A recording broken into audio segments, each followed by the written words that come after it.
The glittering chandelier lights shimmered through the luxurious gala space of the Wynn Manhattan Hotel, but Ethan Caldwell still felt empty.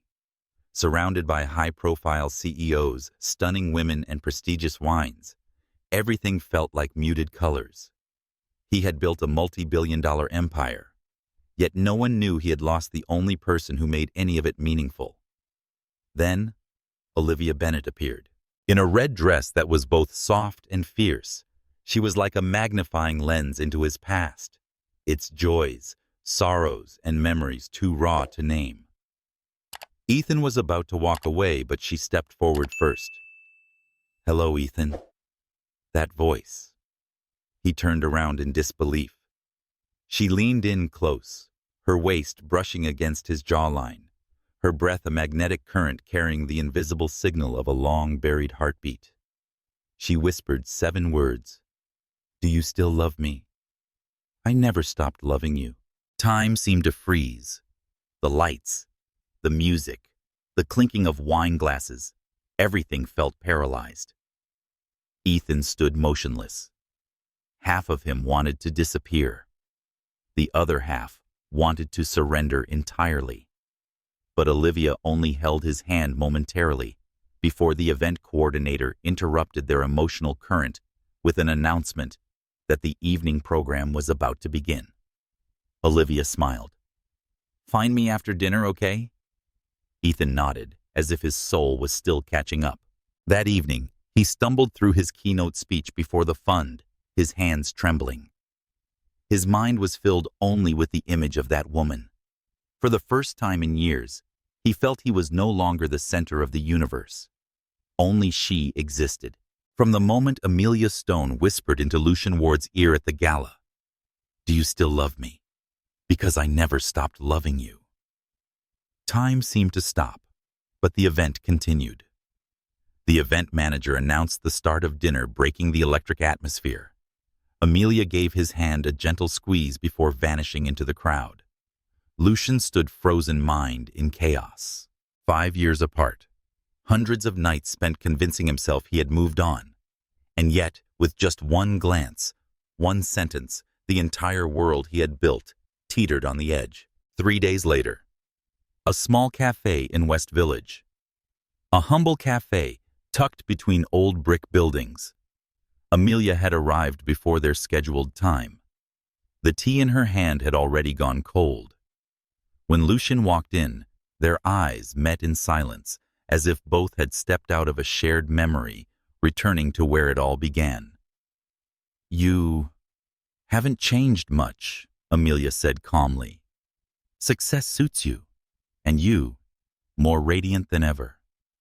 "London's been kind to you," Lucian replied, his voice gentler than he expected. They began with harmless small talk. Weather, headlines, work. But the surface cracked quickly. Flashback. 7 years ago. They met at the Global Technology Conference in San Francisco.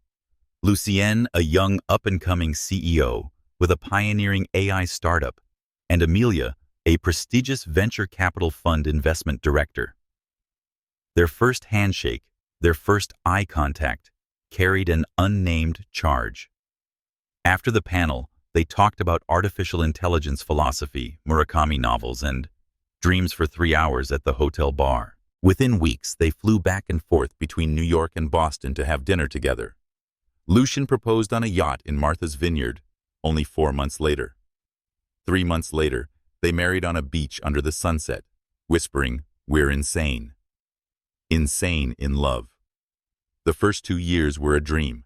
A penthouse in Soho vacations in Iceland, and Amalfi jazz-filled breakfasts, and Amelia joining Lucian's company as chief strategy officer. She took his business higher than he'd ever imagined.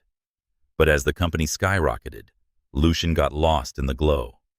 Romantic evenings turned into strategy sessions. Getaways were replaced by urgent investor emails. He didn't realize he was destroying the present to build a future. Back to the present. The cafe. That night, Amelia said, eyes fixed on her cold tea, "I begged you to stop working, to look at me once. You didn't. That's when I knew I was no longer a priority.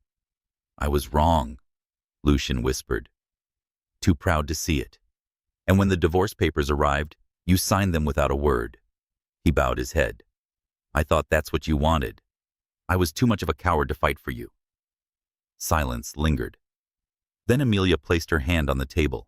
I'm not here to blame you. I want you to know that I never stopped loving you. Lucien gripped her hand, his eyes heavy with regret and longing. If we can't change the past, can we write a new chapter? Amelia smiled, that same smile that once made his world stop spinning. Only if you're ready to step out from the shadow of your own making. 1 week after the meeting at the West Village Cafe, Lucien still hadn't written a single line of the PR draft, despite his team's constant emails urging him to update the exclusive feature for Vision magazine. It wasn't a lack of material. It was that since Amelia had returned to his life, words suddenly felt meaningless. On Friday night, they met again at the old Soho apartment where they had once lived and loved. You kept it? Amelia asked, as she stepped into the familiar space where the brown suede couch and bookshelf remained in their exact places. I never thought about selling it, Lucien replied. I live in the new penthouse now, which is more convenient for work. But this place, this is home. In the living room, an open bottle of wine on the table. Can you tell me the real reason you buried yourself in work until you lost yourself? Amelia asked, her tone gentle, but her gaze as sharp as ever. Lucien was silent for a long while. Then he stood and walked over to a small safe behind an abstract painting on the wall. He keyed in the code. The door opened to reveal a small oak box. He placed it on the table and opened it. Inside were old sketches, a few oil paintings, and a never-sent letter. Amelia froze. You still paint? Lucien nodded. Only on nights I couldn't sleep when loneliness took shape, when work couldn't fill the void you left behind. He handed her the letter. I wrote this a month after the divorce, but I never sent it. Amelia read silently. Amelia, if you're reading this letter one day, maybe it means I've finally found the courage to face the truth, that I loved my work more than I loved you, not because I didn't love you, but because I was afraid of losing what I hadn't finished building. But losing you made me realize nothing is complete without you. Tears fell from Amelia's eyes onto the letter. Another truth, a wound deeper than the divorce. There's something I never asked. James, your brother, you lost him right after we divorced, didn't you? Lucien paused. Yes. And because of that, I couldn't bear another loss. He told her about that rainy night. James had come to the office asking Lucien to take the day off and attend his art exhibit. They had fought bitterly. On the way home, James lost control of the car. Lucien clenched his jaw, eyes wet. If I hadn't pressured him to prove himself, if I had just said, I'm proud of you, maybe he wouldn't have driven in the rain just to prove something out of anger. Amelia stepped closer and placed her hand on his chest. You didn't kill James. The pain will never disappear, but you can't keep living to punish yourself. That night, the old bed and the final wall falls. There was no rush, no fiery movie kiss. Just two people who once loved each other now sitting quietly listening to the heartbeat they hadn't heard in years. Lucien removed his shirt, revealing a long scar on his left shoulder. James's car hit me as he drove off. I woke up 3 days later. But maybe my soul didn't truly wake up until I saw you again. Amelia gently touched the scar. Then let me help you wake up completely. But this time no more half measures. They lay next to each other, no boundaries, no walls made of ambition, pride, or fear. In the stillness of a Soho night, two souls once shattered quietly pieced themselves back together. Lucien whispered, If I could start over. Amelia smiled.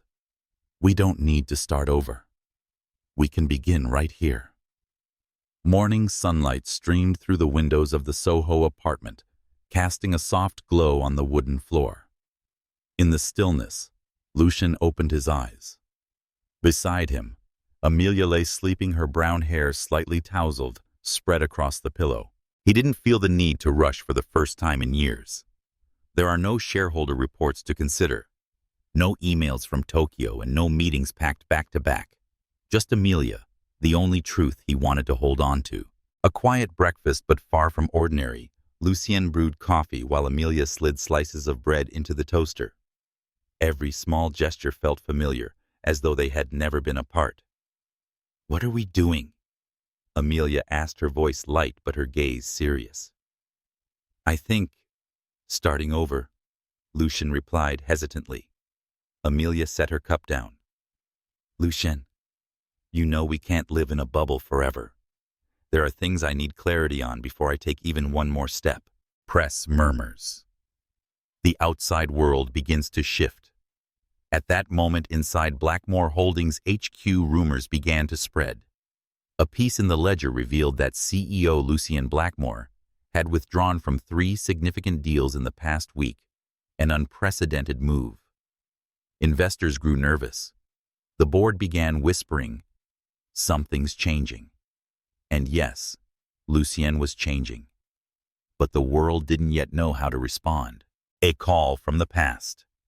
A ghost returns. While reviewing a proposal for a new philanthropy initiative he hoped to launch next year, Lucien's phone buzzed. Caller Cassandra Lee, senior PR executive and his ex after Amelia left. He answered, voice cold.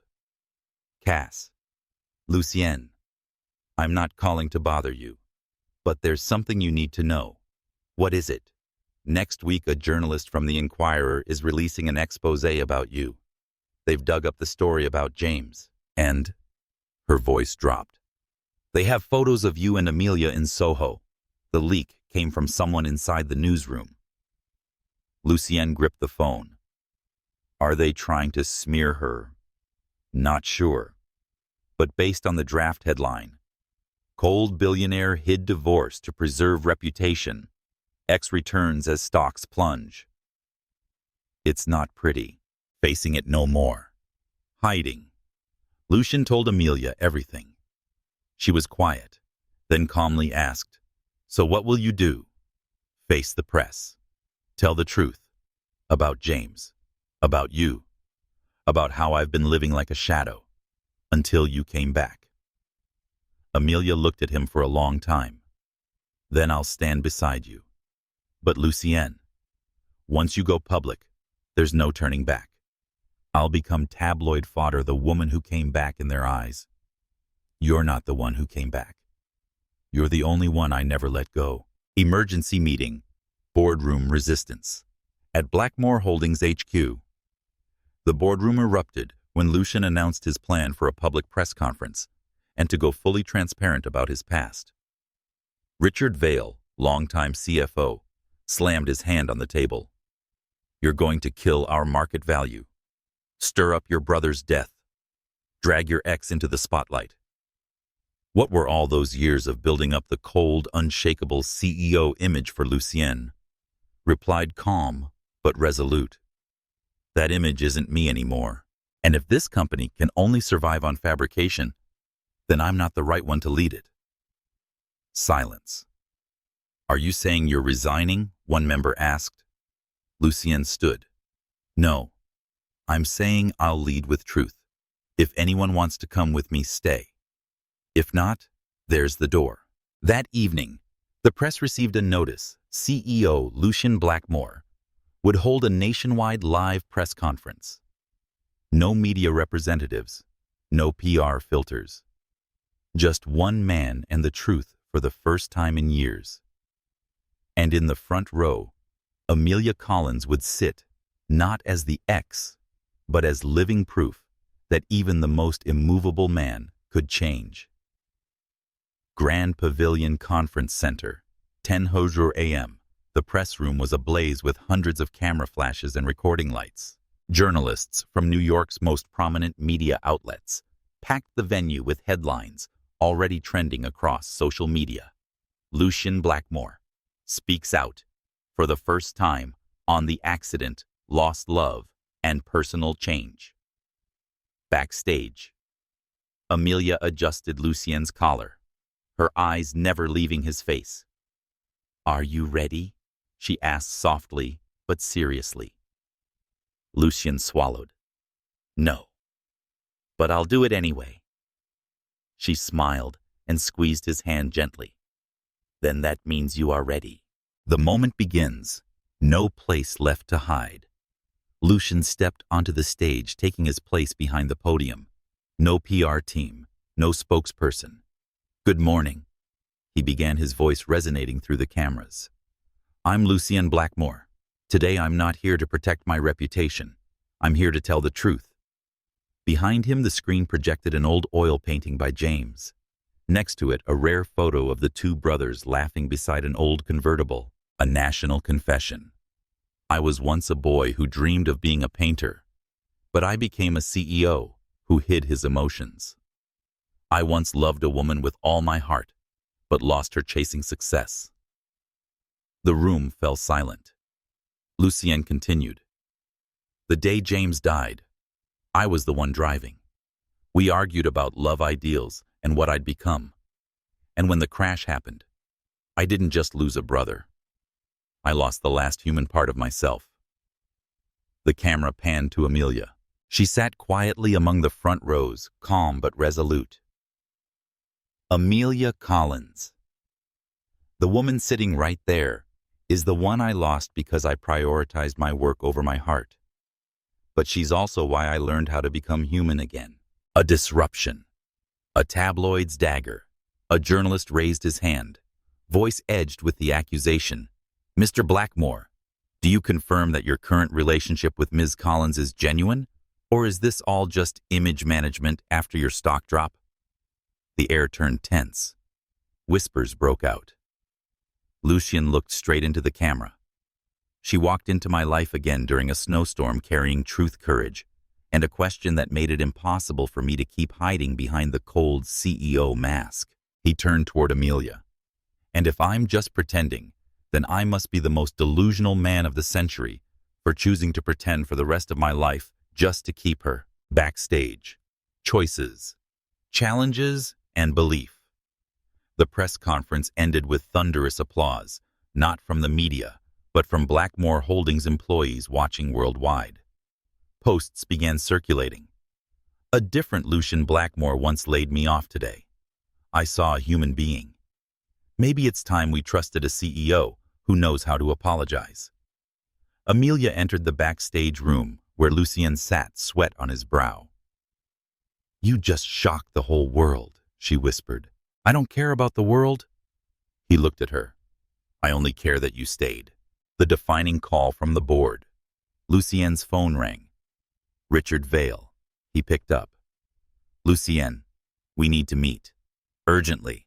Some investors want to pull out, and certain board members are calling for a re-vote on your position as CEO. Amelia overheard every word. Lucien lifted his head. I'll come, but this time I'm not going alone. She nodded. Amid crisis calls and headlines redefining his name, Lucien was no longer the untouchable man. He was the man who dared to stand in front of the world and admit he was wrong. He was the man who chose love with all its risks, losses, and fragile hopes. And for the first time, he didn't feel alone anymore. Boardroom.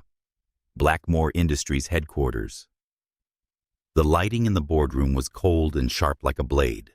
On the long ebony table sat thick folders, market share graphs, and media analysis charts, all centered around one topic: Lucien Blackmore and the reputation crisis.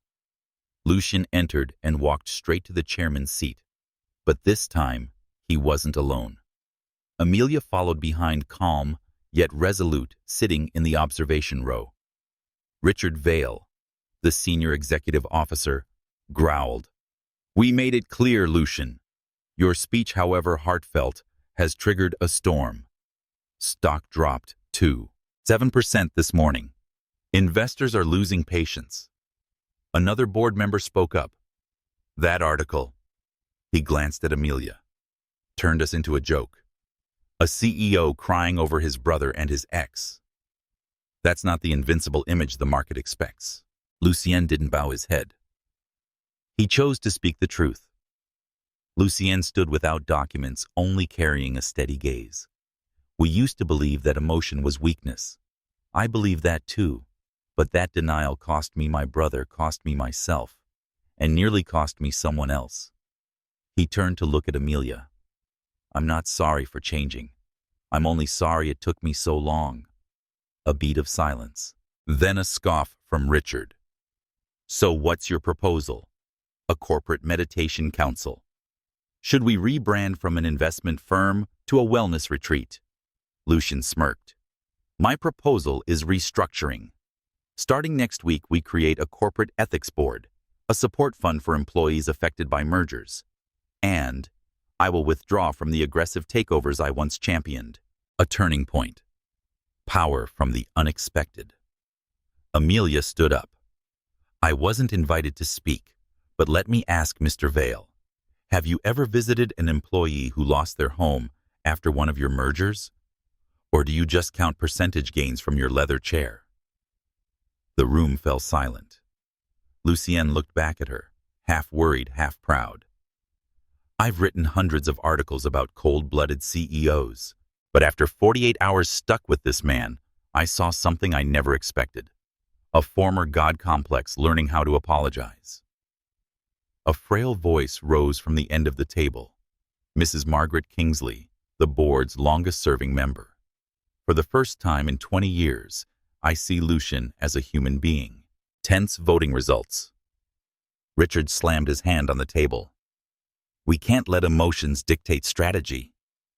Lucien replied softly, No, but we can let emotions guide morality. The vote began 6 votes in favor, 5 votes against, 1 abstention. Lucien remained CEO. But now, CEO of an empire in transformation. After the meeting, in the elevator, Lucien and Amelia stood alone. He looked at her eyes, slightly misty. If I had lost today, would you still have stayed? She smiled. You didn't lose. You won the hardest battle not against the board, but against yourself. Late afternoon, James Blackmore's former apartment. The late younger brother Lucien gripped the rusted key tightly as he stood before the familiar door.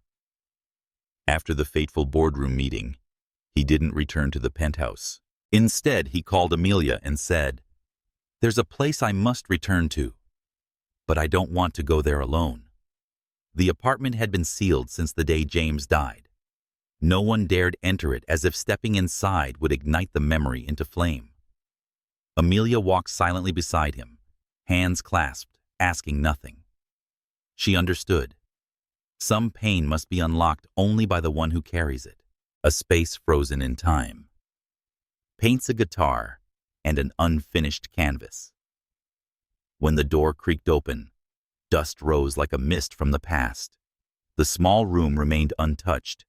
An easel still held a half-finished portrait, a blurred face with eyes identical to Lucien's.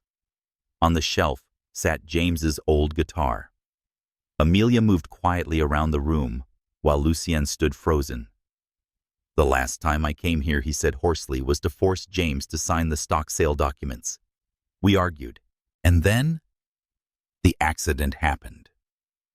He pulled a crumpled sheet of paper from his pocket, an unsent letter from James.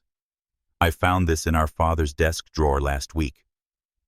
James wrote, If I can't be the CEO, then at least let me be a brother. Amelia placed a hand on his shoulder, gentle but grounding, touching the past to reclaim life. Lucien walked to the easel, pulled out the old wooden chair, and sat down. I used to paint. Before my father pushed me into business school, but after James died, I couldn't hold a brush again. It was like the colors left my world. Amelia came beside him and placed a brush into his hand. Then paint again. Not for anyone else, just for you. Lucien looked at her, then at the unfinished canvas. His hand trembled slightly, but then a stroke of blue, then red, then yellow. Color erupted like rage bottled up for 5 long years. He didn't paint James's face. He painted a hand reaching out through a storm. Night falls. But this time, not into darkness. Once the painting dried, Lucian placed it next to the guitar. James doesn't need me to atone anymore. I need to learn how to forgive myself. They stood side by side in silence. Amelia's eyes filled with tears, not from grief, but from witnessing a man reclaim a lost part of his soul. Scene shift. Amelia's apartment. Early morning. Lucien lay silently on the sofa, staring at the ceiling, unable to sleep. Amelia walked out holding 2 mugs of hot cocoa and handed him one. Still can't sleep. It's not nightmares. For the first time in years. It's because my mind isn't running away from anything. She smiled, sitting beside him. Lucien turned to face her. Can I ask you something? Sure. If everything collapses tomorrow, the company, my image, the media, would you regret getting close to someone this broken? Amelia placed her hand over his heart, where it beat steadily. I don't need you perfect. I just need you real. Lucien held her hand tightly for the first time without walls. The next morning, executive conference room, Blackmore Industries. Lucien entered the boardroom like a completely different man. The tailored suit was the same as was the commanding presence that once made Wall Street tremble, but his gaze had changed. It was deeper, softer, and most importantly burned with fire, not ice. Across the table, the executive team sat with a tension that mixed caution and curiosity. The shockwaves from Sarah Collins' article were still rippling across the financial world. Before anyone says anything, Lucien began, I want to tell you all a story. The room fell silent. When I was in college, I used to paint. I wasn't good at it, but I immersed myself in color to understand the world. Then my father died. I stepped into the company like a machine trained to conquer rather than feel, and I succeeded. But in return, I lost James, and I lost myself. A heavy silence lingered. Change doesn't begin with numbers. It begins with people. Lucien pulled a document from his briefcase, thick, detailed, but this time, something new. The cover was a painting. This is the new direction for Blackmore Industries, a company that listens, that invests not just in assets, but in people. We will cease inhumane acquisition models and instead focus on sustainable innovation and support for arts and education, the things James always believed in. One director immediately pushed back. Lucien, are you planning to dismantle a financial legacy over an emotional article and a rekindled romance? Lucien didn't flare up. He looked him in the eye. I used to think like you, but now I know a legacy isn't just numbers. It's how people remember you after you're gone. The real power lies not in signatures, but in choices. The room descended into debate. Some supported. Others objected. Some feared shareholders would flee. Others said, for the first time, I see a real vision. Lucien listened to everything without interrupting. He was no longer the CEO who cut people off to assert dominance. He was a true leader now, and that alone began to shake the room's foundation.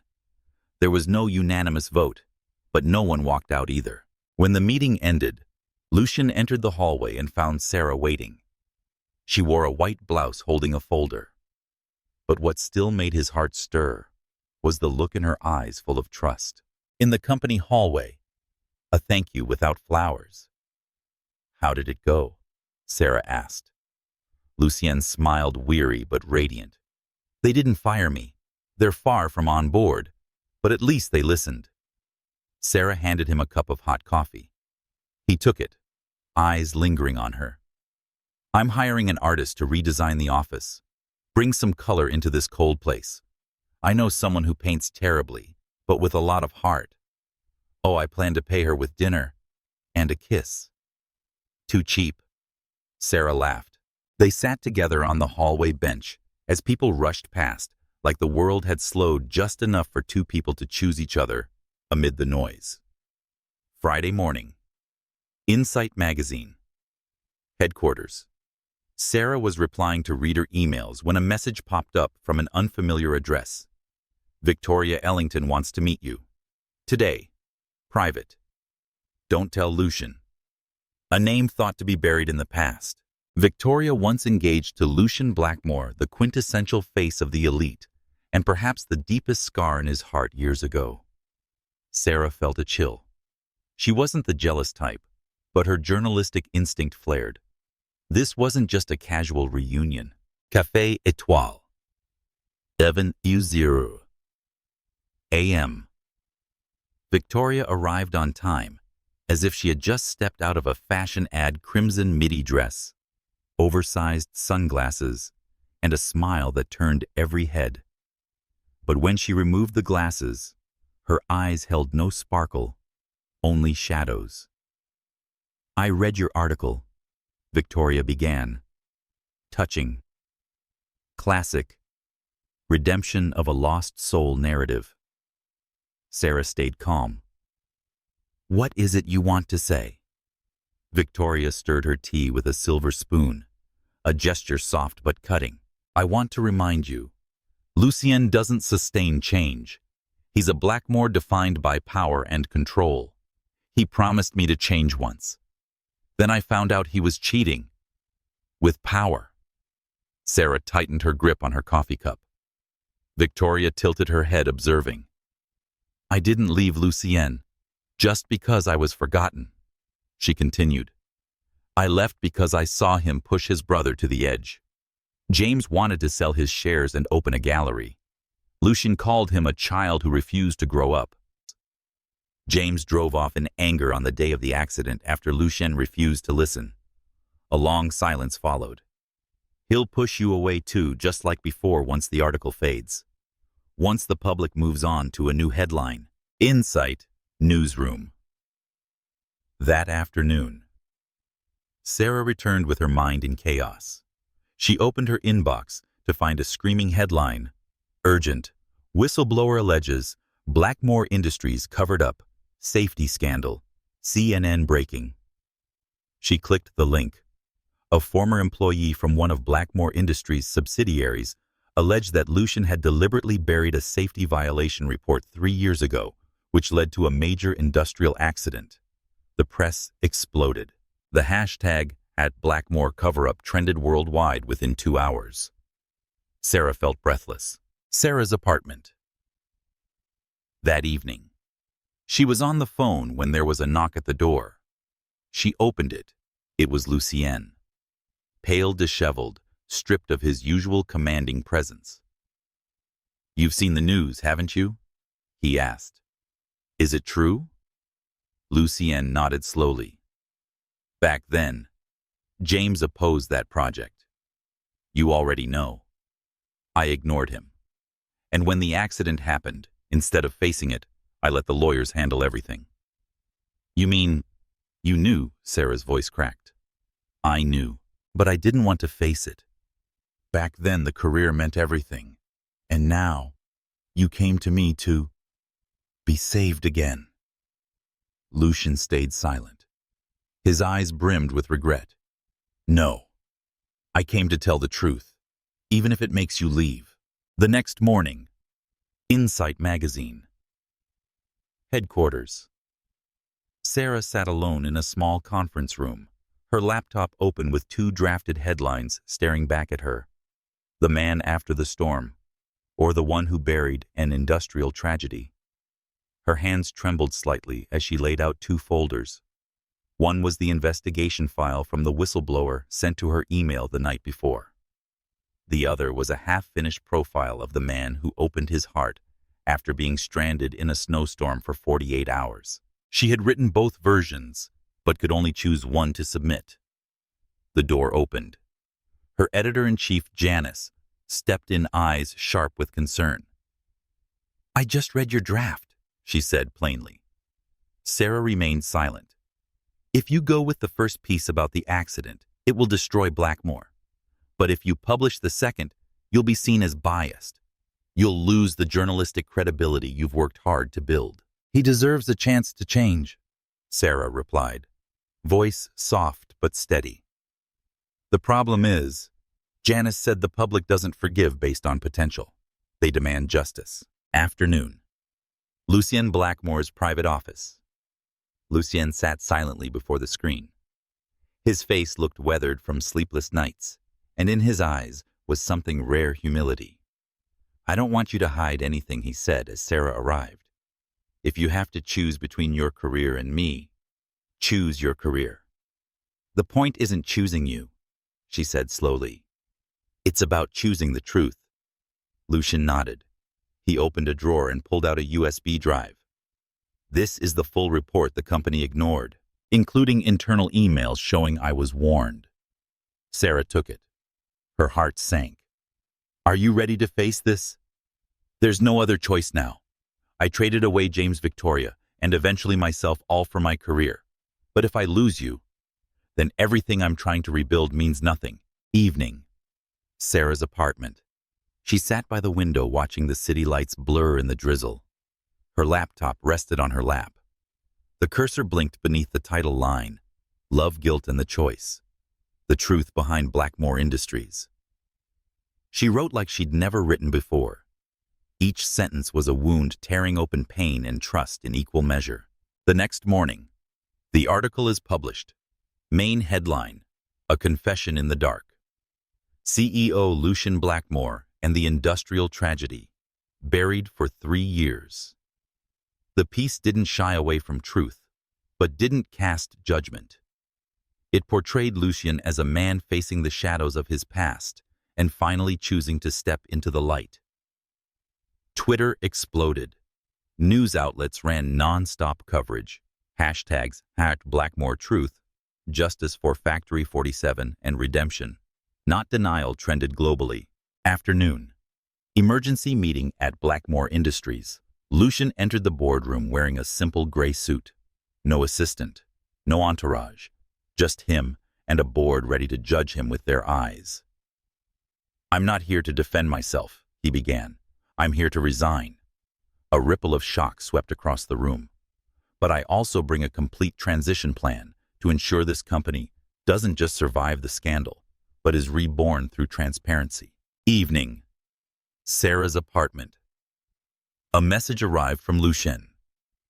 "I just walked out of Blackmore.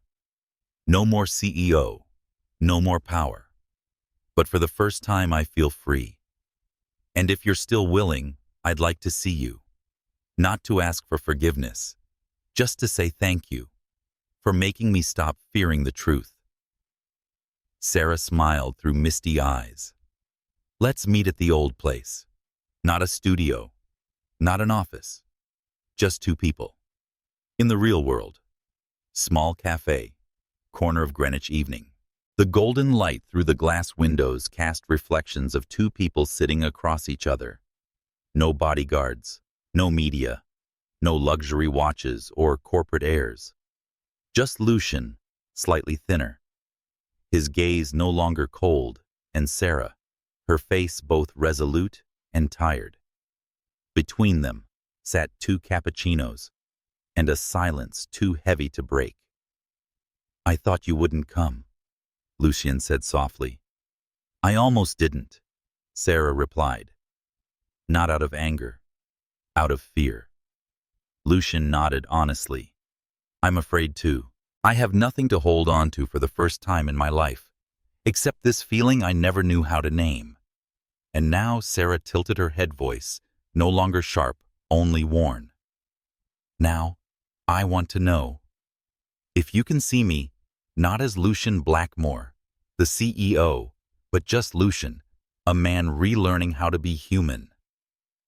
Sarah looked at him for a long time. In that moment, she saw everything, not the glow of power, but the cracks. No longer arrogance, only a soul trembling, hoping someone might still choose to believe in him. "You know," she said, eyes locking with his, "I didn't write that article to save you. I wrote it to save myself from staying silent.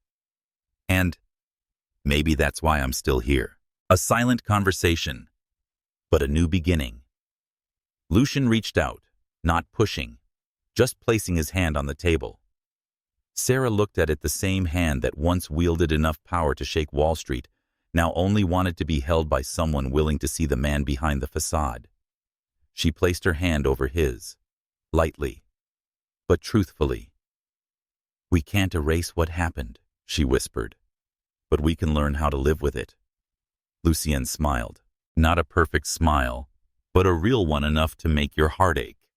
"So, how about starting with a night without snow, without a storm, just two people, and coffee, and no hollow promises?" Sarah added, "Only daily choices to stay trust be kind." Night. Lucien's loft. After the coffee they walked back, not holding hands. They didn't need to.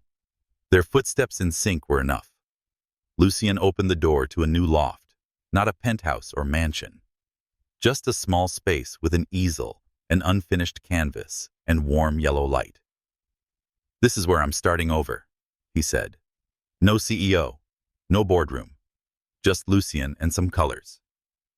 Sarah wandered the space eyes on the half-done paintings. Each canvas was a shard of memory, a fragment of inner chaos captured in color. "They're not beautiful yet," he chuckled, "but at least they're honest." "Beautiful isn't perfect," Sarah whispered. "It's when there's nothing left to hide." Late night corner, a real embrace, midnight. The wind outside the window breathed softly. Lucien sat on the floor back against the wall. Sarah joined him quietly. "Are you scared?" she asked. "Terrified. Scared that I'll wake up tomorrow and this will all be a dream." "Then let me sit here. So when you wake up, you'll know it's real." Lucien turned to her. No rush to hug, no kiss. Just a quiet lean against the shoulder of the only woman who had seen his pain and hadn't run. A night without noise. No snow. No shadow of power. Just two people learning how to love through the simplest things. But will this peace last when the aftershocks of what was lost still lie quietly waiting for their turn to erupt? The next morning, Blackmore Industries headquarters. Lucien stood before the glass wall watching New York awaken. Outside, everything looked the same. Towering buildings, hurried crowds, never-ending meetings. But inside him, everything had changed. Sarah entered quietly, led in by the assistant. She carried a folder and a calm gaze, not the look of a journalist chasing scandal, but of someone witnessing a real beginning. "You came," Lucien said without turning around. "You promised," Sarah replied, "and I came to make sure you kept it." He turned a faint smile on his lips. No longer Lucien Blackmore, once dubbed Wall Street's coldest hand. Today he was just Lucien, a man trying to rebuild not with assets, but with the scars that once undid him. Emergency meeting. A declaration that shook the financial world. The meeting room on the 55th floor is packed with shareholders, advisors, and strategy directors. All eyes were on Lucien, as though he were holding a live bomb. He stood holding a speech he had written at 3 a.m. after a sleepless night in the studio with Sarah. "Today, I don't speak to you as a CEO. I speak as a man who once traded everything to reach the top, only to realize that the summit is cold, not because of the wind, but because no one was standing there with him." A murmur rippled through the room. Some shook their heads. Others stayed silent. Lucien continued. "Blackmore Industries will change. We will withdraw from inhumane acquisitions. We will invest in sustainable ventures. And," he paused, "we will establish an art foundation named after James Blackmore, a man who once dreamed of a world where people mattered more than profit." No one spoke at first. Then applause. Then a few more hands. It was not unanimous, but it was the first sign that the ice was melting. That evening, Sarah's apartment. She had just ended a call with her editor. Her second article was approved. Not a juicy post-scandal expose, but an in-depth piece about how an empire is changing, because the man running it is learning to feel again. A knock at the door. Lucien. In his arms, a large frame wrapped in craft paper and tied with a red ribbon. "For you," he said. Sarah unwrapped it. It was the first completed painting since he picked up a brush again in 5 years. It had no defined figures, just jagged strokes, bleeding colors, layered light and dark, a visual map of their journey, chaotic, honest, and alive. In the bottom corner, a small handwritten note, to S, for seeing the man before the myth. Sarah's breath caught. When did you paint this all week? After hours, before meetings, between calls. You told me to begin again, so this is my beginning, the final moment, a promise not made of gold. So, after everything, what are we? Sarah asked, voice low but gaze steady. Lucienne stepped closer, gently taking her hand. We're two imperfect people who chose to trust each other in a world of doubt. Not a fairy tale, but real. And tomorrow, I'll still be a CEO. You'll still be a journalist. But tomorrow night, if you're willing, we can see that street art exhibit in Brooklyn. Simple, normal. Sarah smiled. That might be a good start, Lucian. No, Sarah. It's not a start anymore. It's a continuation. A once ruthless CEO has learned to paint with true emotion. A journalist who once only trusted truth now knows the greatest truth is what the heart feels. It is not a fairy tale romance, but a love that chooses each other daily despite the past. And that is enough.